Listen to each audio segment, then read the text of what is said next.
Hi friends, welcome to Radhakrishna Facts channel. Please subscribe my channel for interesting videos.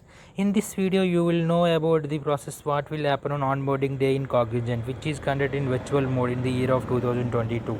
The onboarding process will start for any person when anyone got the mail like PAN verification is completed successfully on our personal mail. Then in further days, you will be receiving mails for completing the background verification and pre-joining formalities mails.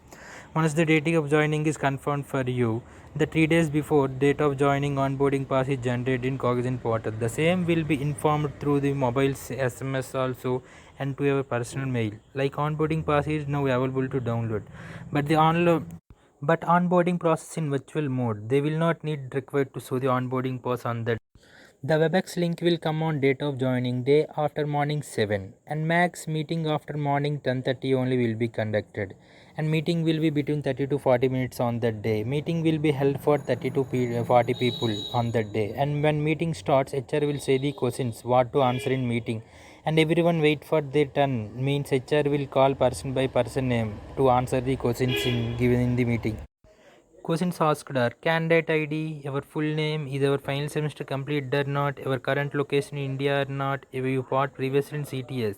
If yes, they ask our employee ID. PAN card name and our name are same or not. Currently we are in India or not. If you say you are not currently in India, then our onboarding process can be delayed. If your face is not appeared correctly in Cognizant portal, then they will ask to show the PAN card for you.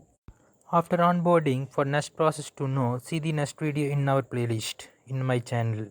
Please subscribe to this channel for related updates on companies, facts of important places.